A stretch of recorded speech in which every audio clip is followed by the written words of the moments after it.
What are athletes needing to be thinking about when they're doing midseason reflection? That's the big thing that we're going to cover here. So I think we should really start with the first part of it, which is going over what went well. As you mentioned, it's important to do assessment and reflect even when things are going well. So, question for you, Matt, is what are the buckets that athletes need to be asking themselves about when figuring out what went well? Yeah, it's when when when we talk about this, I want to give people some context in this, and then I'll talk about the buckets of an athletic sense. I often remember working with pros where, you know, a professional race, there is a cluster of athletes that could potentially win the race overall.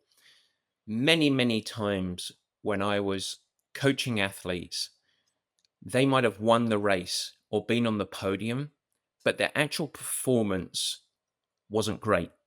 They maybe won almost in spite of themselves, relative to themselves when they looked in the mirror, whether it was potentially a weaker field or other people had bad races. But when you actually objectively looked at their performance, there are a whole bunch of things that we could build on that was successful every time, but also things that we wanted to course correct on. And if we just got blinded by outcome, I won the race, yippee, I got the prize money and I got the notoriety, we would miss the opportunity to improve ongoing. So I want to double down with this. It is really important for athletes to go through this process when things have gone well, when things are going well in training, in racing, equal to when you're challenged. It's a skill, it's a development, it's a habit, it's a practice. Great. So, to your point, Max, and to your question, let's start with that. It's always, I think, the important part. And I think that starting with what has gone well is a good first entry point to diffuse some of the emotional side of things. So, let's just use this for people on a weekly basis, on a quarterly basis. Let's anchor it right now, though, today's discussion in mid-season. So we are in mid-season. It's the main point of the topic. You're halfway through your year. Maybe you've had a couple of races. You've got some key races coming up in the best part of the year. We are reflecting. When I look back objectively, I want to get a piece of paper, my Excel spreadsheet, whatever works for you, and identify the things that have gone well. That's your training. So, how has your training consistency been? How's your execution been relative to it? Some of the things that perhaps you defined that you needed to do with training, did you apply that focus? So maybe you were having a heavier emphasis on swimming this year. Maybe you were starting at the start of this block, the start of this season, to say, I'm going to reduce so much intensity in running, but I'm going to run frequently. So the things that you defined, whether you defined it yourself as an athlete or together with a coach, did I actually execute relative to intended? Has my training been really consistent? Have perhaps my metrics and my fitness, where is it now? Where is my state of fitness, etc.? And I think that's a really good thing. And that is highly individual because there are a million different methodologies, there are a million different athlete needs and goals. But having a really look down and say, identifying the things that I have done really well, give yourself kudos on that. It's also really important to look at your supporting habits. These are things like your hydration, your nutrition, your fueling during training and racing. Did you execute it well? Your sleep habits, whatever it is for you, go through and look at those because we know these are catalysts to develop that performance base layer, the platform of health. We know they're critical. We know they yield adaptations. So, what are the things that I'm doing really well? Perhaps one of your markers of success was you're really going to prioritize sleep. So, how was that? You might be able to look back at your gadgets and tools that track that. You might be able to look back and consistently, but look at it and say, what did I do well here? Okay, great. Then I would actually, the third bucket is management. You have the best laid plans. You've defined what your focus is going to be. But you know what happened next is life. And life is not a spreadsheet. And the one thing that we can be absolutely definitive on is things aren't going to happen as planned over the course of half a season. There's going to be shit that happens in life, and there's going to be change. and there's going to be unexpected stuff. So, how did you do? What are the things that you did well? And identify the areas, the moments when you look back of things that you do well when change occurred, when adversity happened, where things that were unexpected, when you took opportunities. How did you manage training, injury, sickness, life, whatever it might be? And really look back. And then the final thing is the things that are just out of your control. So, everything we talk about there, how did you execute training? How did you manage training? What else occurred in your life that was really positive, or things that you did well relative to your work, relative to family, relative to health, etc., and be really positive on the first lens. Then I guess you go to, and I hand it over to you, areas that perhaps didn't go as well, things that fell off track or you didn't execute as intended. Why don't you lead us through that section? Yeah, and I think a lot of the things that you're going to be thinking about in this part are similar things, right? You're just approaching it from a different lens. So you're still assessing your training. You're still Yeah. asking yourself the same question of what were my goals? What did I set? I wanted, as you mentioned, maybe I wanted to work on my swim or I wanted to change my run. And so you're asking yourself is where do I stack up, where did I fall off track relative to what I wanted to accomplish? Same Mhm. question about your habits. Think about the habits that you said you wanted to work on, or just think globally about the supporting habits: sleep, hydration, nutrition, stress management, all of those things, and think where could I have done a little bit better? Maybe another way to think about it is to reflect a little bit about where you struggled and where it was hard for you, and then within those moments think to yourself, was there something that was in my control that I could have done that would have helped me navigate these situations better? um, so I think that's something I like athletes to think about. I want to hover on that because I think that's really important. Is a part of this isn't trying to find areas that you failed. That's Hmm. where you come back to your sort of emotional side of things. It's you go back and say, what could I have done different there?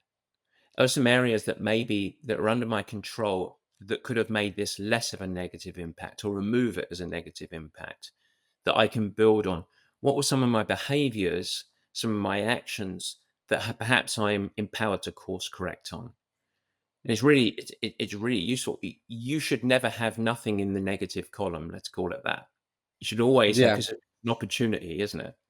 and I think a good example is that I met with an athlete. I think at this point it was maybe 3 weeks ago, and he booked a call with me because he wanted to talk about some post race reflection. This is when we were doing this, we were having this moment within Purple Patch, and specifically wanted to talk about some fatigue that he felt in the previous quarter between two races, and wanted to understand, better what he didn't do so well that led to this accumulative fatigue and feeling like he could have managed his training better.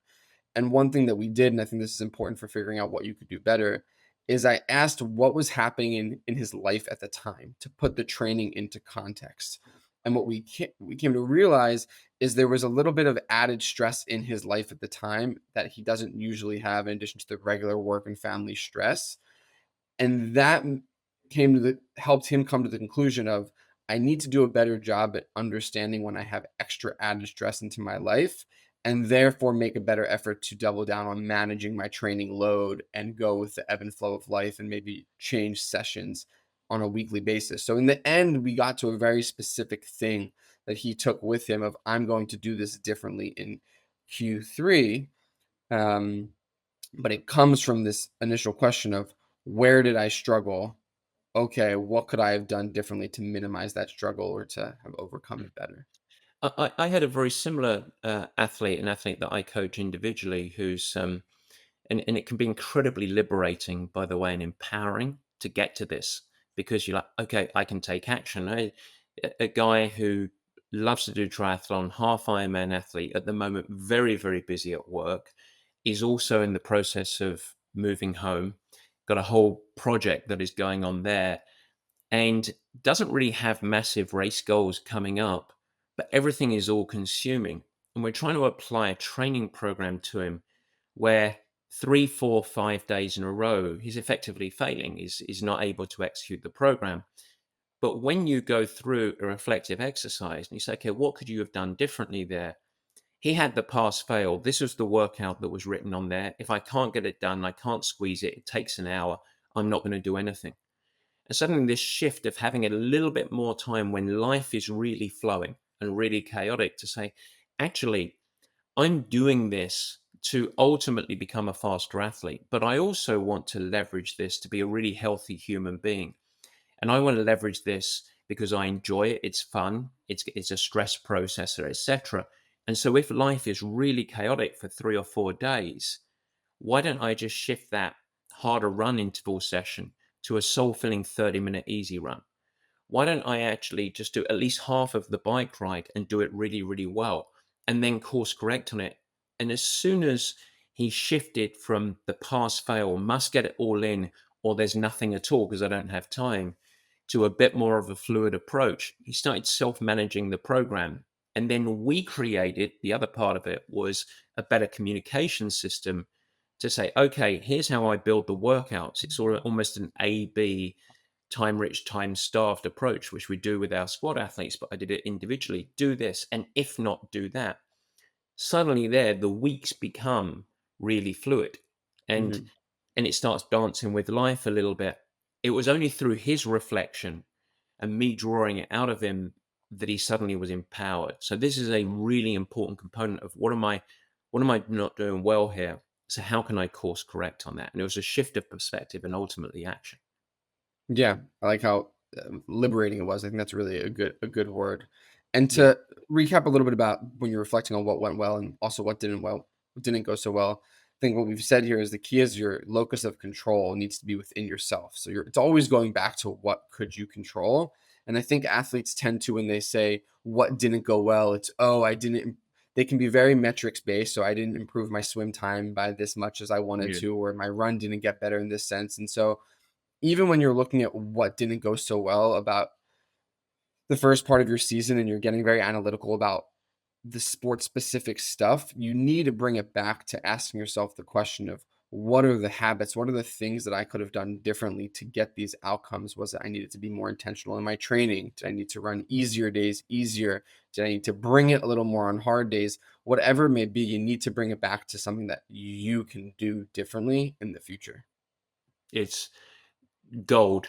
It is internal locus of control. What we're not, yeah, this is, we are diving very, very deep into the weeds of this, and we want to make sure that sunset. This is a process that doesn't take that long. By the way, we Yeah. just really want to hammer it out and ingrain it. But this is not what went. What okay? What did I do really well? I improved my PR in the swim time.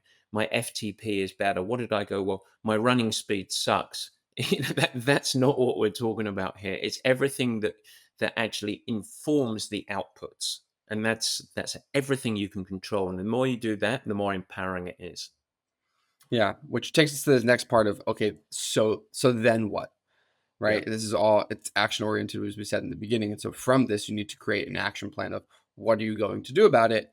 And that also then sets up the groundwork for the next time you check in because this is you defining success. So in whatever time frame it may be when you look back and you say what went well relative to what I defined as success, this is where you define the new version of success for that path forward.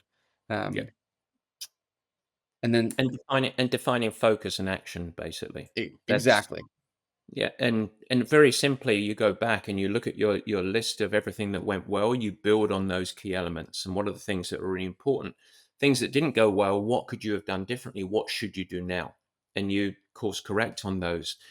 And we're back into our process. We're back into that infinity loop. Okay, re-engagement, recommitment.